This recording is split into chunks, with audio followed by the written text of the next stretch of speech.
Tatum said after the game that he thinks he was due for one because he knows he's been missing in this situation. No bleep. I almost swore. Because you keep taking the same bad shot.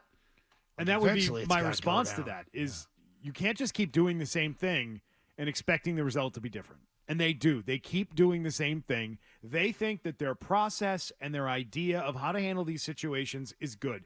And they think it's just a matter of shots not falling. That's what they believe it to be. And that's why I will continue to say, as a fan, you should have no expectation of them fixing this problem. Like, what are the odds of that shot going down? 25%?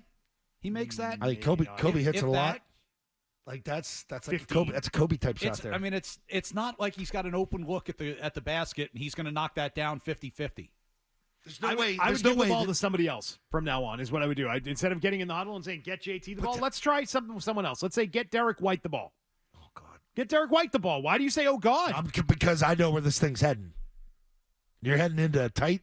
You're going to get into a tight series, and some of these games are going to get muddied up, and you're going to be in effing trouble. What happened at the end of overtime? They put the ball in Brown's hands, and he attacked the basket and gave you the lead with 6 seconds to go. Attacked it last week too.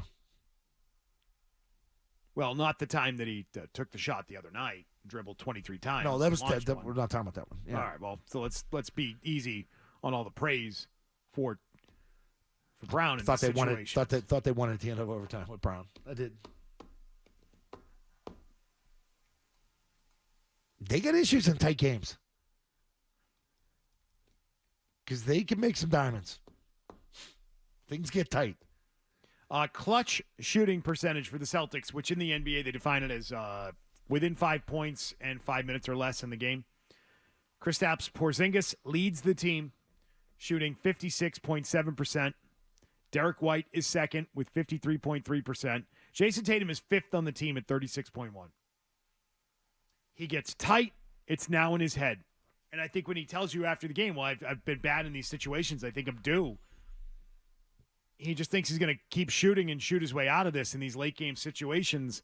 This is where the analytics come up short in all of sports. Yeah. Because this is when pressure exists. This is when it becomes harder. You can't quantify it. Yeah, you can't. You can't put that into a number. can't. You can tell me what the guy is shooting in clutch situations.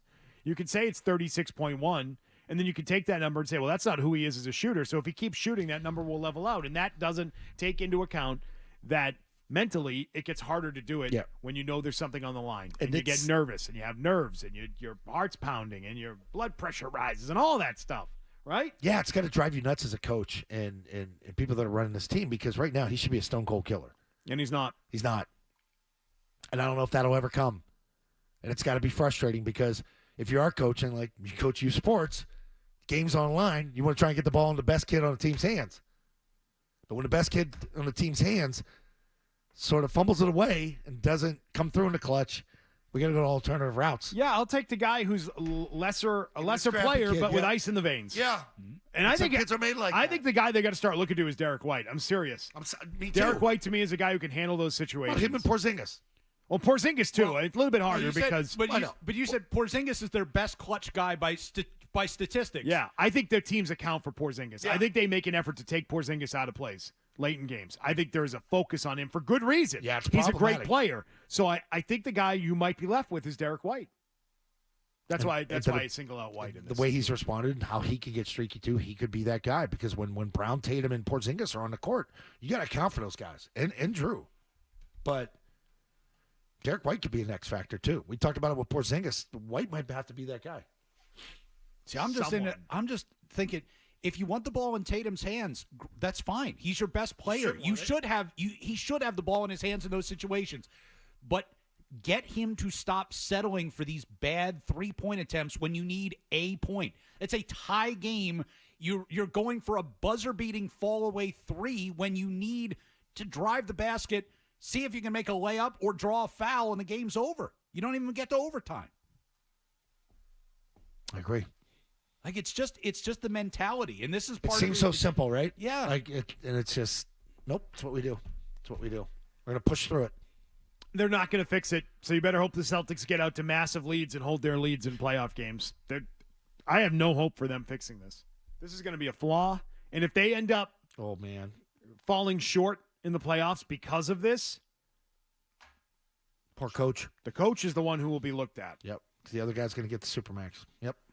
Brandon's in Plymouth today. Hi, Brandon. Hey guys, how you doing? Hi. Thanks for having me on. I just wanted to talk about one moment that I remember from the end of last night's game. I think it was like 119 or 121, 119 or something like that. Tatum had 2 free throws. He missed one of them, and that just kind of led into the I guess you could call it collapse of the end of the game there. I just wanted to get your opinion on what you guys think of maybe being clutch with those free throws and how that might have changed the game if we were able to make both of those free throws there. I mean, you can always point to that. You can point to that in every single game. Yes.